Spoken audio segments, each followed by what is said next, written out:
Hey, what's up, everybody? BDF 44 coming at you with another video. All right, so I don't know if I make this a therapy session or not, because it's really just a common topic going on around the NBA. But I haven't made a therapy session so long, so I figured this would just be a solid entry. But it's not the same old thing of me talking about my current situation or nothing. I want to talk about what happened at the Sacramento Kings game last night, because I just saw Jalen Rose's IG post on the matter. Essentially, Earl Stevens, aka E40, legendary Vallejo Bay Area MC, was at the game yesterday. I think it was yesterday, the day before, whatever day it was. The Sacramento Kings played the Golden State Warriors. Game 1 in Sac, and he was sitting there behind the basket, and I guess some lady or a couple of people, whoever it was heckling him.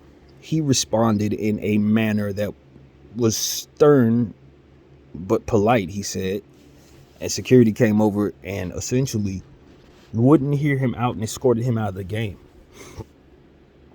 Wouldn't hear him out. Some of the Sacramento Kings players came over. Iguodala was standing there. Gary Payton II came over to see about it.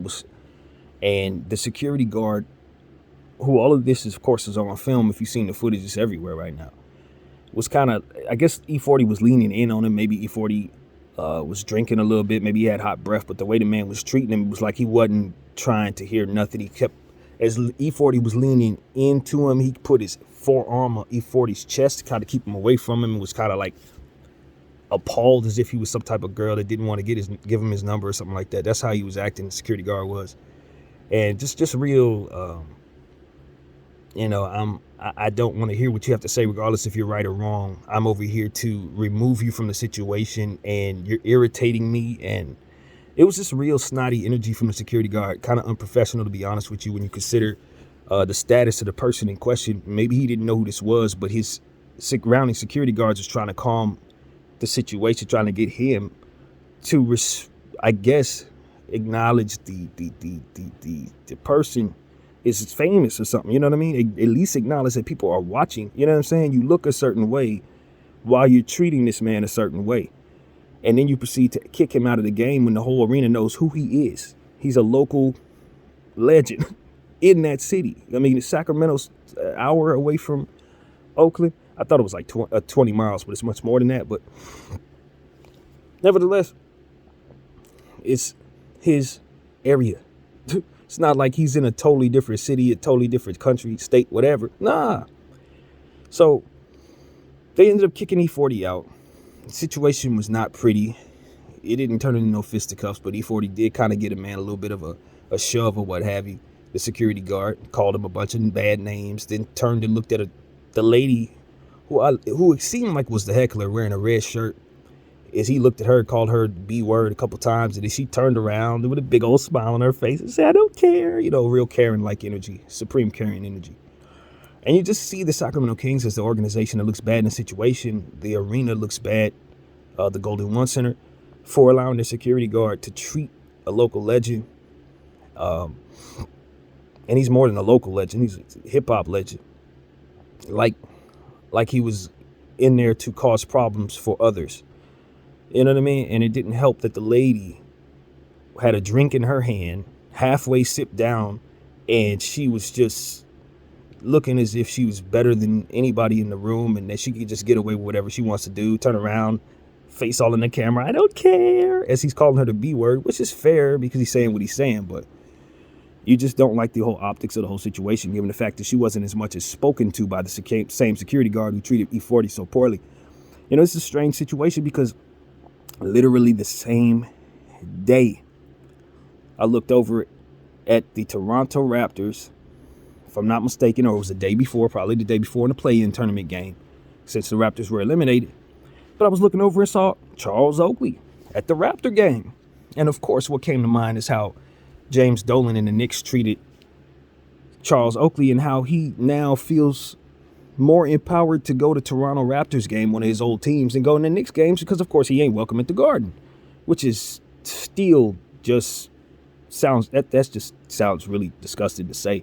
But nevertheless, we all had a quick reminder of that when he was flashed on the screen at the Toronto game. It's like, yo, it's respect that he goes to the Toronto game. He definitely played several years with the Toronto Raptors, maybe 2 or 3 years with the Raptors. Near the end of his career, made a nice impact with their franchise. They're a serious franchise about their old players. They love their old players, and they go give them respect, especially when it shows that they don't have the respect of the Knicks, of whom he spent more time with and had glory years with, so to speak. So it's like, okay, we see that on a Friday, and it just makes us roll our eyes knowing that he should be able to go to Knicks games as an ambassador with all the respect that he's getting in Toronto. And you turn around and see Sacramento Kings Golden One Center people treat E40 this way in a city that he's supposed to be super respected, in a city where he's supposed to be loved and blessed to be in, you know, in the presence of all the people, etc. And they did him in a way that just reminded all of us that no matter how high in status we get as African-American people, we're still going to be treated a certain way if the person we're getting into it happens to be a white person, particularly a white woman. Regardless of what the situation is, when you're in settings like that, and if she's wealthy, because that lady looked like she had a couple dollars or two, then you're not going to want to hear nothing you got to say. It's about status. And unfortunately, E40 status didn't match her, whatever status, apparently, because they did not even want to hear E40 out. And they wanted all of us to know that E40 was a dirty black dude who's just leaning on me. I mean, real type of not so security energy, to be honest with you. Like, if you are that offended by someone being that close to you, to the point where you have to like push them away, like as if you don't want to give them their number, you probably should be in a different field, sir. And that's coming from somebody who did security for about 10 years. You should probably be in a different field. I'm just telling the truth, because as a person who's done security at different levels, and some of the type of security that he does as well, I've done that a few times, not in an arena, but like that type of setting where you have to do that type of thing. You're going to have people who are drunk leaning in on you, and sometimes you're going to have to hear them out. And you got to remember that everybody's watching you. You represent an entire team, an entire security company. And they deal with high-end talent. And when that high-end talent spreads the word that they've been treated funny by you, the security company is the one that's reflected poorly when that happens. That's the one thing everybody got to remember, that cameras is always on you no matter what. I just watched a lady try to flee the scene of a 2-3 pile-up car accident as if there wasn't no street cameras watching her as she's trying to flag down another car to pick her up, fleeing the scene. It's like they got you on 4K, man. They got you in 4K. So these are the type of things, like I feel the same way about the lady who's heckling E40. Like, they literally got your whole face in 4K. Now you got to deal with the reverse heckling that comes with being seen as a racist Karen. You know what I'm saying? That's what I want everybody who follows me to understand. It's like you're being watched doing whatever it is you're doing.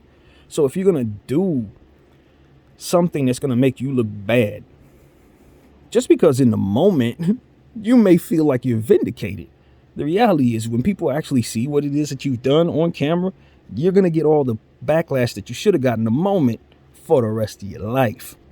That's how that works. Yeah, they ain't going to get you in the moment, but now everybody's going to be seeing that footage forever. And that is who they know you to be. World knows you as this. So regardless of what that lady's about or whatever, her first introduction to the world, her only 5 minutes of fame, 15 minutes of fame, is looking like a racist Karen who got a legend kicked out of a basketball game. That is what you are known for, ma'am. Enjoy your beer. So that's what I got to say. My name is BDF 44. I thank you all for watching. I'm out.